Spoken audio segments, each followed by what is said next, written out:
الشيطان اللعين الرجيم بسم الله الرحمن الرحيم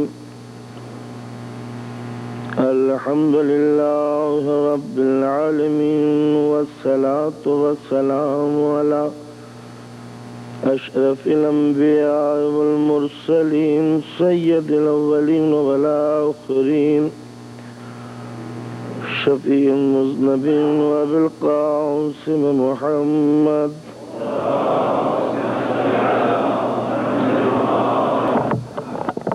وآله الطيبين الطاهرين المعصومين المظلومين المنتجبين ولعنة الله على أعدائهم أجمعين.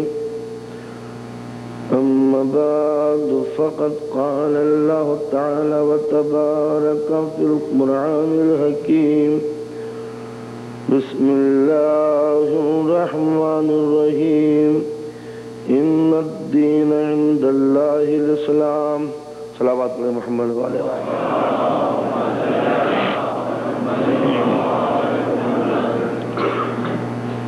برادران ایمانی، ہم جس دور میں سانس لے رہے ہیں، جس پیریڈ سے ہماری زندگی گزر رہی ہے، اس زمانے میں ہر چیز کو سوچنے اور سمجھنے کے ڈھنگ بدل چکے ہیں، اینگل چینج ہو چکے ہیں ہر چیز کو سمجھنے کے لیے. لہذا ہر چیز جب بدل چکی ہے تو مذہب کو سمجھنے کے بھی ڈھنگ بدل چکے ہیں. پہلے مذہب سمجھا جاتا تھا کسی اور روپ سے، اس زمانے میں مذہب کو سمجھا جاتا ہے اس رخ سے کہ مذہب ایک گزری ہوئی چیز ہے جس کو زمانہ بیت گیا. ہو سکتا ہے اب سے 1400 برس پہلے عرب کے ریگزاروں میں، اس ڈیزرٹ میں کہ جہاں کوئی کلچر، کوئی سویلائزیشن، کوئی تہذیب اور کوئی ویل اسٹیبلش سوسائٹی نہیں تھی، اس زمانے میں مذہب نے آ کر جینے کا ڈھنگ سکھایا، سانس لینے کا سلیقہ سکھایا. مگر اب ماڈرن ٹیکنالوجی اس قدر ایڈوانس ہو چکی ہے کہ ہمیں ضرورت نہیں ہے کہ اس زمانے میں ہم مذہب کو لے کے چلیں، اس لیے کہ مذہب ایک بیتی ہوئی بات ہے، گزرا ہوا زمانہ ہے. ہم جس ایج اور جس ماڈرن ایج میں زندگی گزار رہے ہیں وہ بہت تیزی سے آگے بڑھ رہا ہے. تو وہ زمانہ، وہ پیریڈ جو تیزی سے آگے بڑھ رہا ہے، وہ اس مذہب کا ساتھ کیسے دے جس کو بیتے ہوئے 1400 برس گزر گئے. ہم نے دیکھا، اس یورپ میں آ کے دیکھا کہ جن قوموں نے مذہب کو لیا وہ پیچھے رہ گئے، اور جن قوموں نے مذہب کو چھوڑ دیا وہ چاند سے آگے گزر گئے. ہمیں بھی اس دھرتی پر زندگی نہیں گزارنی، بہت ہی آگے جانا ہے. لہٰذا ہم بھی جب تک مذہب کو نہ چھوڑ دیں، جب تک ہم بھی ترقی نہیں کر سکتے. دنیا نے، یورپ نے، امریکہ نے، برٹن نے ترقی جبھی کی جب مذہب کو چھوڑ دیا. ہم بھی ترقی جبھی کریں گے جب مذہب کو چھوڑیں گے، اس لیے کہ سوسائٹی چینج ہو رہی ہے. اس بدلتی ہوئی سوسائٹی کے اندر وہ مذہب ہمارا ساتھ نہیں دے سکتا جو رکا ہوا ہے اور 1400 برس سے رکا ہوا ہے. یہ ہے نوجوان کے سوچنے کا ڈھنگ، یہ ہے نوجوان کے فکر کا اندازہ کہ آج جب کہ سوسائٹی موو کر رہی ہے، ہم اس مذہب کو لے کے کیا کریں جس مذہب کو رکے ہوئے 1400 برس گزر گئے. لہٰذا یہ مذہب والوں اور مولویوں کی ایک عجیب و غریب قسم کی ٹیکنیک ہے کہ اس دور میں بھی تم مذہب کو لے کے چلو.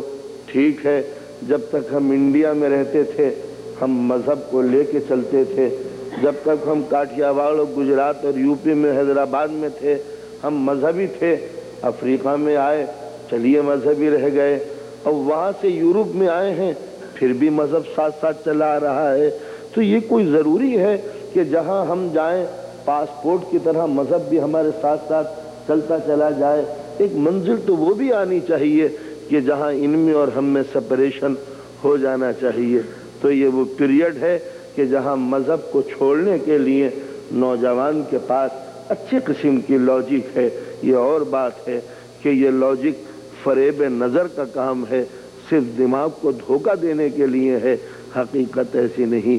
آج ہم نے یہ تسلیم کیا کہ سوسائٹی آگے موو کر رہی ہے، یہ بھی مانتے ہیں کہ سماج بدل رہا ہے، یہ بھی تسلیم کرتے ہیں کہ سوچنے اور سمجھنے کے ڈھنگ بدل گئے، جینے کے طریقے بدل گئے، لائف کی ریکوائرمنٹ بدل گئی، لیکن ہم یہ بدلنے کے لیے ماننے کے لیے تیار نہیں ہے کہ بدلتے ہوئے زمانے میں ہیومن نیچر کبھی نہیں بدلا کرتا، جس کا تعلق مذہب سے ہے۔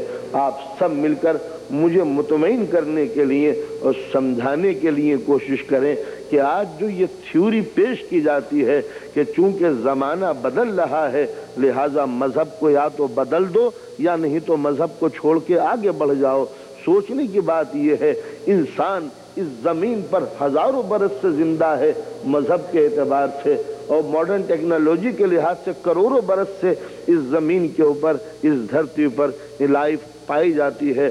سوال یہ پیدا ہوتا ہے کہ بدلتے ہوئے زمانے میں کون سی چیز بدلی ہے اور کون سی چیز نہیں بدلی۔ مثال کے طور پر اب سے ہزاروں سال پہلے انسان کو پیاس لگتی تھی، آج بھی انسان کو پیاس لگتی ہے۔ اس وقت کی پیاس میں اور آج کی پیاس میں کوئی فرق نہیں ہے، مگر جب انسان جاہل تھا، ان کلچر تھا، ان سیولائز تھا، بالکل دیہاتی تھا، جنگلی اور وحشی تھا، جب اس کو پیاس لگی تو اس نے ہر لیکوڈ چیز کو پی لیا، ہر پانی کو پی لیا، اس میں کوئی بحث نہیں ہے کہ پانی اچھا تھا یا برا تھا۔ آج جب انسان کو پیاس لگتی ہے تو بہترین قسم کا ڈسٹل واٹر یوز کرتا ہے۔ پیاس وہی ہے، پینے کے ڈھنگ بدلے ہیں، گلاس بدلے ہیں، مگر پانی کا انداز وہی تھا۔ انسان کو بھوک آج بھی لگتی ہے، اب سے ہزاروں سال پہلے بھی بھوک لگتی تھی۔ جب انسان کو اس وقت بھوک لگتی تھی وہ جانوروں کو پکڑ کے کچا چبا لیا کرتا تھا، درختوں کی جڑی بوٹی کو کھا کر پیٹ کی آگ کو بجھا لیا کرتا تھا۔ آج بھی انسان کو بھوک لگتی ہے تو بہترین قسم کی انڈین اور چائنیز ڈشیں تیار کر کے بہترین قسم کی بیلجیم کراکری میں وہ کھاتا ہے۔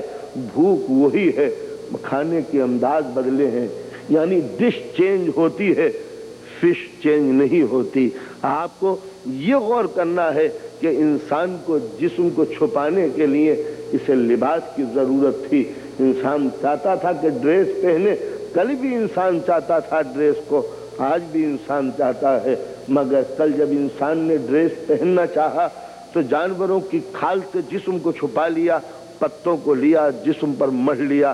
تو جسم کو چھپانے کی تمنا پہلے بھی تھی، جسم کو چھپانے کی آرزو آج بھی ہے، فرق اتنا تھا کل پتوں سے ڈھانپا تھا، آج بہترین قسم کے ٹرینڈ ٹیلر ہیں جو بہترین قسم کا ڈیزائن سوٹ ہر سال میرے لیے تیار کرتے ہیں۔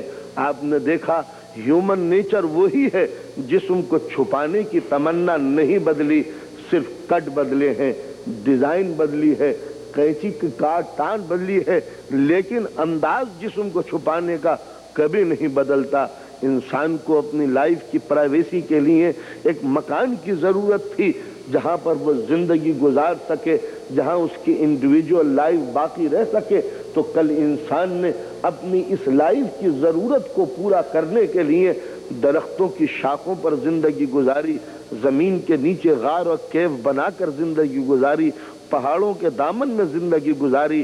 آج بھی انسان مکان بنانے کی ضرورت محسوس کرتا ہے، مگر بہترین قسم کے انجینئر اور ماڈرن ٹیکنالوجی کے ذریعے وہ مکان بناتا ہے۔ تو آپ نے دیکھا کہ انسان کی جو یہ ڈیزائر ہے ایک گھر میں رہنے کی، وہ چینج نہیں ہوتی۔ مکانوں کے ڈیزائن بدلتے ہیں، مگر تمنا کبھی نہیں بدلتی۔ ماں کے سینے میں پہلے بھی ممتا کے جوار بھاٹا اٹھ رہے تھے، آج بھی ماں کے سینے میں ممتا موجود ہے۔ کل ماں آزاد تھی اپنے بچے کو گود میں لینے کے لیے، پیار کرنے کے لیے۔ آج کے اس دور میں ماں کے دل میں وہی ممتا ہے جو اب سے ہزاروں سال پہلے تھی، مگر کل کی ممتا آزاد تھی۔ آج کی ممتا کے اوپر اکنومیکل ویٹ ڈال کر اس کی آواز اور ڈیمانڈ کو دبایا گیا ہے کہ تیرا کام بچے کو پیار کرنا نہیں ہے، تیرا کام کچھ اور ہے۔ نتیجہ کیا ہوا کہ وہ جو تمنا تھی وہ کل بھی تھی اور آج بھی ہے، یعنی بچے کو پیار کرنے کی تمنا چینج نہیں ہوئی۔ وقت کتنا ملے بچے کو پیار کرنے کا، اس کے لیے وقت چھنا ہے، ممتا نہیں چھین سکی۔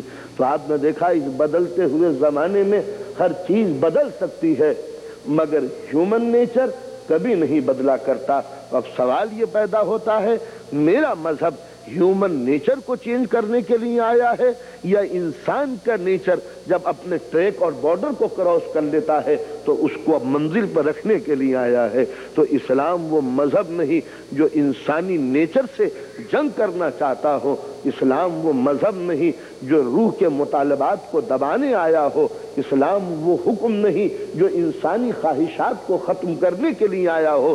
اسلام وہ قانون ہے کہ جب انسان کی فطرت اپنے بارڈر کو کراس کرتی ہے، جب خلاف فطرت قدم اٹھاتی ہے، جب ان نیچرل اسٹیپ انسان اٹھاتا ہے تو اسلام اس کو فطرت کے دائرے میں پھنسا دیتا ہے، اس لیے کہ اگر تم باہر نکلے تو ہمیشہ کے لیے ختم ہو جاؤ گے، اپنی منزل پر رہو۔ یا ایھا الذین آمنوا ادخلوا فی السلم کافۃ ولا تتبعوا خطوات الشیطان انہ لکم عدو مبین۔ اے انسان تو پوری طرح مسلمان بن کے رہنا، یہی تیرے لیے سلامتی ہے، اور دیکھ اپنی زندگی کی سرحد اور سیما کو پار نہ کرنا، اس لیے کہ جیون کی سرحدوں کے اس پار شیطان کا لشکر پڑا ہوا ہے جس کے دل میں تیرے لیے کچھ اچھے خیالات نہیں ہیں، نرم گوشے موجود نہیں ہیں۔ لہذا اسلام ایک ایسا کانسٹیٹیوشن ہے، ایک ایسا وے آف لائف ہے، ایک ایسا زندگی بتانے کا طریقہ ہے جو انسان کو فطرت میں پھنسا کے رکھتا ہے، فطرت سے باہر نہیں جانے دیتا۔ یہی اسلام کی سب سے بڑی ڈیمانڈ ہے۔ دوسرے مذہب آئے، بڑے پیارے مذہب، بہت ہی گڈ لکنگ مذہب، بہت ہی اٹریکٹیو مذہب، لیکن انہوں نے سب سے پہلے انسانی فطرت کو چھیڑا ہے، انسانی فطرت کو بدلنے کا حکم دیا ہے، ہیومن نیچر کو چینج کرنے کا پروگرام بنایا ہے، مگر اسلام نے کبھی ہیومن نیچر کو یہ نہیں کہا کہ تم اپنے مطالبات چھوڑ دو، یہ نہیں کہا کہ جینے کا ڈھنگ چھوڑ دو، یہ نہیں کہا کہ اولاد سے محبت چھوڑ دو، یہ نہیں کہا کہ گھر میں رہنے کا خیال چھوڑ دو، یہ نہیں کہا کہ اچھی قسم کی لائف اڈیپٹ کرنے کا خیال چھوڑ دو۔ نہیں، یہ میرا مذہب تھا کہ جس نے ایک اچھی اسٹینڈرڈ کی زندگی اڈیپٹ کرنے کا حکم دیا ہے۔ مثلا کچھ اور مذہب آتے ہیں جن کا یہ خیال ہے کہ یہ دنیا مایا کا جال ہے کہ جہاں پر لذتیں اور ٹیسٹ اور خوبیاں انسان کا انتظار کر رہی ہیں تباہ و برباد کرنے کے لیے، لہٰذا یہاں دنیا کی کسی چیز کو ٹچ نہ کرنا، گزر جانا بائی پاس، اس لیے کہ اگر یہاں لذتوں میں اور اچھی چیزوں میں پھنسے تو زندگی تمہاری تباہ و برباد ہو جائے گی۔ لہذا نہ کھانا، نہ پینا، نہ پہننا، نہ گھر، نہ جوڑ، نہ جاتا، نہ اولاد، نہ رشتہ دار، بس اس دنیا سے، اس سوسائٹی سے بھاگ جاؤ اور جنگل میں، ویرانوں میں، سناٹے میں اپنی آتما کو پرماتما سے ملا کر اللہ اللہ اللہ کرو۔ نہ اچھی غذا کھانا، نہ اچھا لباس پہننا، نہ اچھے مکان میں رہنا، نہ پیسہ حاصل کرنا، اس لیے کہ یہ دولت تم کو تباہ و برباد کر دے گی۔ یہ تھا ہر مذہب کا پروگرام، اس لیے کہ مذہب اب تک سمجھا جاتا تھا کہ انسان اس دنیا میں ڈوب کر برائیاں اختیار کر لیتا ہے، انسان دولت کے قریب آ کر خرابیاں پیدا کر لیتا ہے، لہذا اس انسان کو سوسائٹی سے ہائی جیک کر کے باہر لے جا کے چھوڑ دو، جہاں نہ آبادی ہو، نہ لذتیں ہوں، نہ دولت ہو، نہ پیسہ ہو، نہ اچھی غذائیں ہوں، نہ اچھا مکان ہو۔ جب وہ جنگل میں زندگی گزارے گا تب وہ کامیاب زندگی ہوگی۔ اسلام کہتا ہے کہ جو سوسائٹی کے کام نہ آ سکے وہ جانور تو ہو سکتا ہے، انسان